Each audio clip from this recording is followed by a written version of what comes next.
Good morning students, मैं कनुप्रिया स्वागत करती हूँ आपका अपने यूट्यूब चैनल न्यू फिजिक्स पर।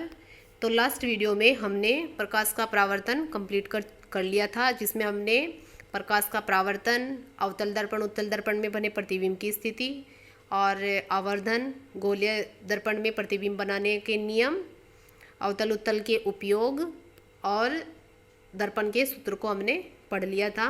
तो आज हम अपनी इस वीडियो में अति लघुत्तरीय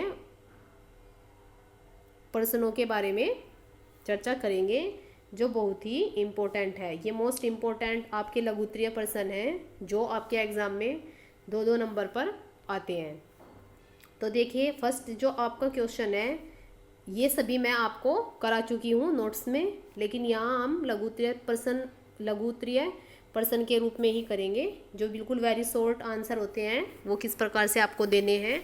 देखिए, आपका क्वेश्चन इस प्रकार से बनेगा कि प्रकाश वस्तुओं को दृश्यमान किस प्रकार बनाता है, कि वो किस तरीके से आपको वस्तुएं दिखाई देती है।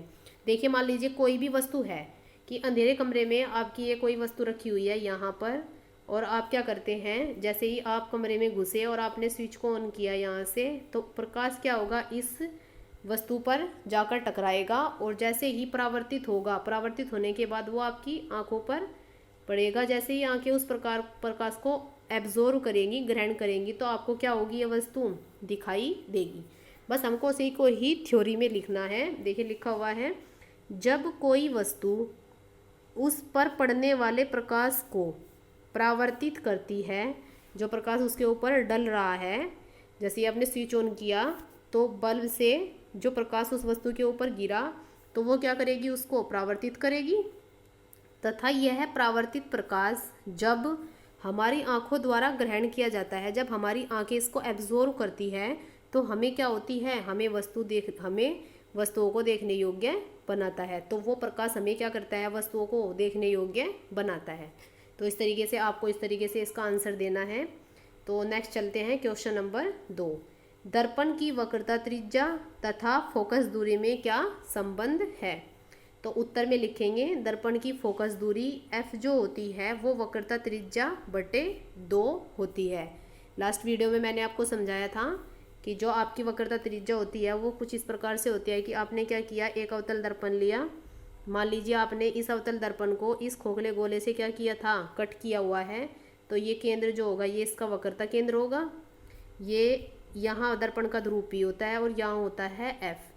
तो जो वक्रता केंद्र तक की बीच की दूरी होती है वो तो आपकी क्या कहलाती है, फोकस दूरी R, और जो F तक की दूरी होती है वो होती है F। अब देखिए, ये है R और ये F होता है इतनी डिस्टेंस। तो इसका मतलब है जो हमारे पास F है वो R का क्या होता है, आधा होता है। तो आप इस तरीके से इसको याद रखिएगा कि जो आपकी फोकस दूरी होती है वो वक्रता त्रिज्या की आधी होती है। नेक्स्ट चलते हैं क्वेश्चन नंबर 3 पर। यदि अवतल दर्पण में वस्तु फोकस तथा वक्रता केंद्र के बीच में स्थित है, तो बिंब का प्रतिबिंब कहाँ बनेगा। ये मैंने आपको अवतल दर्पण में बनने वाले प्रतिबिंब की स्थितियों में कराया हुआ है। तो आपका जो प्रतिबिंब मिलता है वो मिलता है प्रतिबिंब दर्पण के सामने, वक्रता केंद्र तथा अनंत के बीच बनता है, वास्तविक बनता है, तथा कैसा बनता है, उल्टा बनता है। अगर आपको देखना है कि वो कैसे बनता है तो आप उसको ऐसे भी समझ सकते हैं कि मान लीजिए मैंने क्या बना दिया, ये मैंने एक अवतल दर्पण बना दिया है। बस आपको क्या करना है, आपको ये वस्तु को ऐसी जगह रखना है जहाँ पर क्वेश्चन ने बोला है। ये आपका ध्रुव होता है, ये फोकस होता है, और ये होता है वक्रता केंद्र।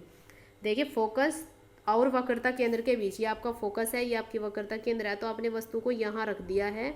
तो आप अब गोले दर्पण में बनने वाले प्रतिबिंब के नियम लगाइए और देख लीजिए कहाँ मिल रहा है वस्तु का प्रतिबिंब। देखिए, सबसे पहला नियम, मुख्य अक्ष के समांतर गई और फोकस से होती हुई वापस आती है। दूसरी जो किरण होती है आपकी, वो फोकस से जाएगी और वक्रता केंद्र से क्या होगी, वापस आएगी। तो आपका जो प्रतिबिंब मिल रहा है, देखिए नंबर 1 उल्टा, अभी बताया है, चूँकि जिस साइड आपकी वस्तु रखी हुई है उसी साइड ही प्रतिबिंब मिलता है, और प्रतिबिंब हमेशा जब इधर की तरफ नेगेटिव चलते हैं तो इधर की तरफ आपका जो प्रतिबिंब बनेगा वो कैसा बनेगा, वास्तविक बनेगा। ये वक्रता केंद्र है और इधर कहीं अनंत इन्फिनिटिव है। तो इसका मतलब है आपका जो प्रतिबिंब बन रहा है वो वक्रता केंद्र C तथा इन्फिनिटिव के बीच बना हुआ है, उल्टा बना हुआ है। और वास्तविक बनता है। अगर आपसे कोई पूछे कैसा बनता है तो वस्तु से बड़ा वो बनता है। तो आपको अपना आंसर सिंपल देना है कि प्रतिबिंब दर्पण के सामने वक्रता केंद्र तथा अनंत के बीच वास्तविक तथा उल्टा बनेगा। चूंकि ये प्रश्न आपका अति लघु उत्तरीय प्रश्न है, अगर यही लघु उत्तरीय प्रश्न होता तो आप उसमें चित्र भी बनाकर दे देते। नेक्स्ट चलते हैं क्वेश्चन नंबर 4। एक अवतल दर्पण के ध्रुव तथा फोकस बिंदु के बीच रखी वस्तु का प्रतिबिंब कहाँ बनेगा। ये वो कंडीशन थी जिसमें प्रतिबिंब आपका दूसरी ओर बना था और प्रतिबिंब बना था आभासी। तो आंसर में चलते हैं, प्रतिबिंब दर्पण के पीछे बनेगा। यह सीधा बना था, वस्तु से बड़ा बना था और कैसा था, आभासी बना था। नेक्स्ट अपने क्वेश्चन पर चलते हैं। ये अगर आपको देखना है कि ये कैसे बना था, इसको भी देख लेते हैं एक बार।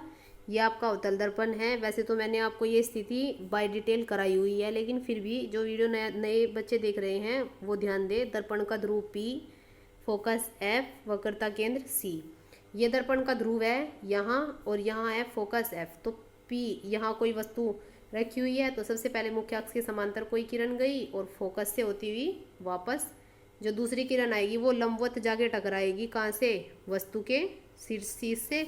तो आप इसको ऐसे पीछे बढ़ाते हैं, पीछे बढ़ाते हुए टाइम ये देखिए आगे की साइड तो ये हमेशा ऐसे फैलती जाती है, जबकि पीछे बढ़ाने पर ये एक बिंदु पर मिल जाती है। तो इसका मतलब है आपको प्रतिबिंब कैसा मिल गया। देखिए ये आपकी वस्तु थी, ये आपकी वस्तु थी यहाँ आपका प्रतिबिंब इसी पोजीशन में मिलता है। बस ये होता है कि इधर प्रतिबिंब आपका कैसा मिलता है, आभासी मिलता है। तो देखिए बस आपको ये लिखना है कि जो आपका प्रतिबिंब बनता है वो कहाँ बनता है, वो दर्पण के पीछे बनेगा, सीधा और वस्तु से बड़ा तथा आभासी होगा। नेक्स्ट चलते हैं क्वेश्चन नंबर 5 की ओर।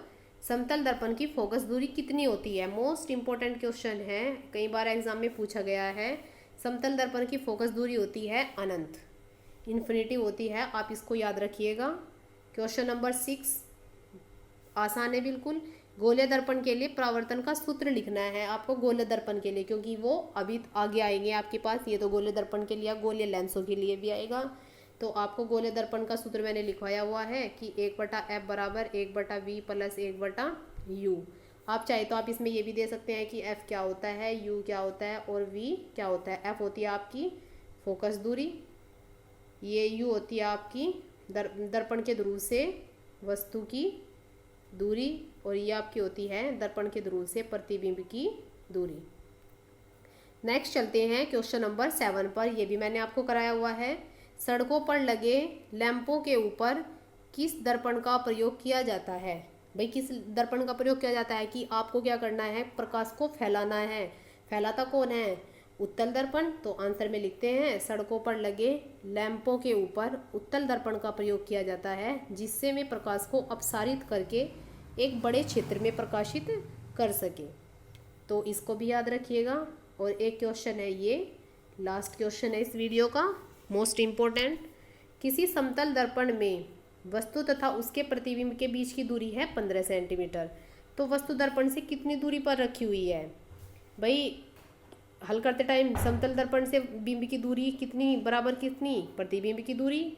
तो हमारे पास जो वस्तु की दर्पण से जो दूरी होती है वो कितनी हो जाएगी, 15/2 अर्थात 7.5 सेंटीमीटर। अतः वस्तु दर्पण से 7.5 सेंटीमीटर दूरी पर रखी है। तो इस तरीके से आप अपने क्वेश्चन का हल इस तरीके से देंगे जिस तरीके से मैंने आपको यहाँ समझाया है।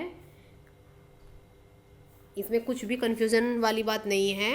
आप चाहे तो अपनी बुक से अंकित प्रश्नों को भी हल करके देख सकते हैं और जिस भी क्वेश्चन में आपको प्रॉब्लम है वो क्वेश्चन आप मुझसे पूछ सकते हैं।